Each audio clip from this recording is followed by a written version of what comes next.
नमस्कार, मैं डॉक्टर मुकुल खंडेलवाल आज आप लोगों को मोहन राकेश की प्रसिद्ध कहानी परमात्मा का कुत्ता के बारे में बतला रही हूँ। परमात्मा का कुत्ता एक अस्तित्ववादी कहानी है और इसकी केंद्रीय संवेदना उस विडंबना का पर्दाफाश करती है जो एक व्यवस्था उत्पन्न करती है, जिससे विकास कुंठित हो जाता है और जिससे सामाजिक अंतर्विरोध तीव्र होता है। परमात्मा का कुत्ता शासन के एक ऐसे तंत्र की कथा है जो आदमी को न्याय और व्यवस्था से बार बार वंचित करती है। यह वंचना विडंबना की हद तक निरर्थकता को जन्म देती है। इसके विरुद्ध आवाज़ें उठी और इन आवाज़ों में एक आरोही स्वर मोहन राकेश का भी था। यह जो आवाज़ उठी वो कहीं नाटकीय रूप में उठी और कहीं काव्यात्मक। परमात्मा का कुत्ता कहानी में यह आरोही स्वर शुद्ध नाटकीय है और राग दरबारी की एक छोटी दुनिया को अंतर्ध्वनित करता है। कहानी की विषय वस्तु अत्यंत सामयिक है। जमींदारी प्रथा समाप्त होने के बाद जमीन पर कृषकों को स्वामित्व दिया जा रहा है। 200 धूर जमीन एक गरीब किसान को मिली है, परंतु पर्चा जब मिल जाता है और उसके बाद वह बेचारा जब ढूंढता है अपनी ज़मीन कहाँ है तो उसे पता चलता है कि यह ज़मीन वस्तुतः एक गड्ढा है। 2 साल से अर्जी देकर वह हार गया कि सरकार उसे सचमुच ही ज़मीन दे और वह गड्ढा वापस ले, लेकिन हो कुछ नहीं रहा है। इसी विडंबनापूर्ण परिस्थिति को एक जीवित वातावरण के रूप में कहानीकार ने प्रस्तुत किया है। कथानक का केंद्र भी बड़ा नाटकीय वातावरण है से उत्पन्न होता है, जिसे दफ्तर या प्रशासन की संज्ञा दी जाती है। मोहन राकेश की विशेषता यह है कि वे कथानक के भी कहानीकार हैं और वातावरण के भी। जहां आगरा में एक और जिंदगी में अथवा इंसान के खंडहर में कथानक और कथावस्तु के निर्माण की क्षमता है, वहीं मिसपाल, सेप्टिपिन और ग्लास टैंक, परमात्मा का कुत्ता जैसी कहानियों में एक जीवंत वातावरण है।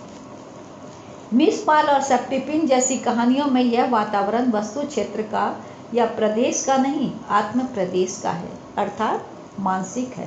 किंतु परमात्मा का कुत्ता कहानी शुरू होती है एक वातावरण से, नीम तल्ख ऊब से भरी हुई परिस्थिति के रूप में।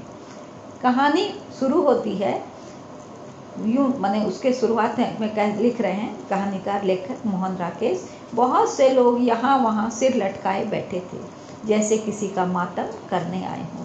कुछ लोग अपनी पुटलियाँ खोलकर खाना खा रहे थे। एक व्यक्ति पगड़ियाँ सिर के नीचे रखकर कंपाउंड के बाहर सड़क के किनारे बिखर गए थे। छोले और कुलचे वाले का रोजगार गर्म था और कमेटी के नल के पास एक छोटा सा क्यों लगा हुआ था और नल के पास कुर्सी डालकर बैठा अर्जी नवीस धड़ाधड़ अर्जियां टाइप कर रहा था। उसके माथे से बहकर पसीना उसके ओठों पर आ रहा था, लेकिन उसे पोंछने की फुर्सत नहीं थी। सफ़ेद दाढ़ियों वाले 2-3 लंबे ऊंचे जाट अपनी लाठियों पर झुके हुए उसके खाली होने का इंतजार कर रहे थे। धूप से बचने के लिए अर्जिनिवीस ने जो टाट का पर्दा लगा रखा था वह हवा से उड़ा जा रहा था। थोड़ी दूर मोड़ पर बैठा उसका लड़का अंग्रेजी प्राइमर का रट्टा लगा रहा था। CAT कैट, कैट माने बिल्ली, BAT बैट, बैट माने बल्ला, FAT फैट, फैट माने मोटा। यह एक संपूर्ण वातावरण है जिसमें मातम का आतंक भी है और पोटलियाँ खोलकर खाना खाने की तफरी भी है।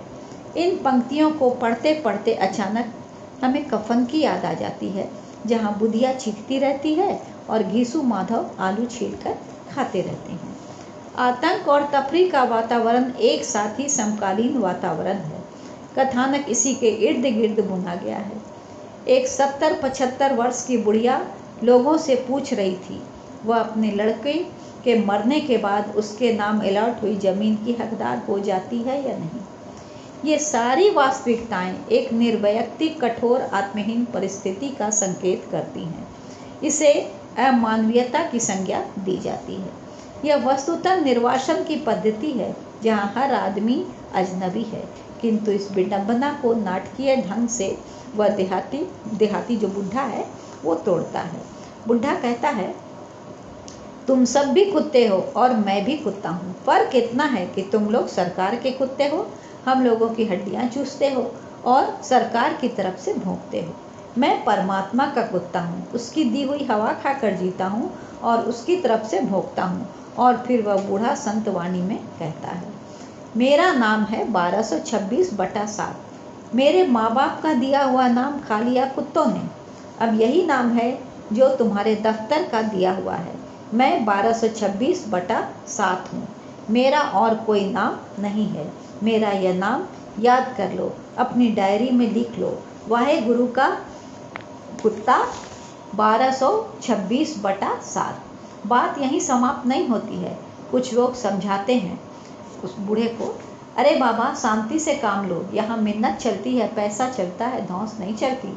बूढ़ा किसान अपनी संत वाणी में बोलता है, मगर परमात्मा का जो है हुक्म वो हर जगह चलता है और मैं परमात्मा का कुत्ता हूँ, इसलिए यहाँ चीख चीख कर बोल रहा हूँ।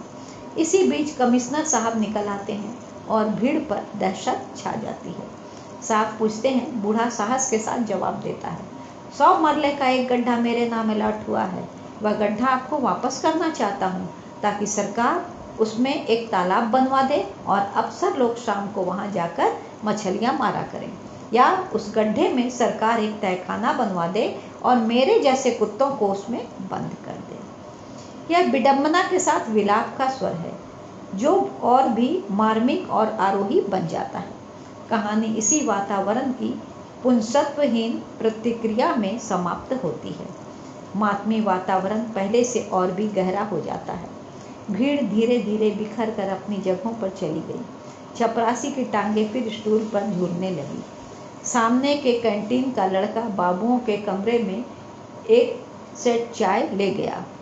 अर्जी नवीस की मशीन चलने लगी और टिक टिक की आवाज़ के साथ उसका लड़का फिर अपना सबक दोहराने लगा।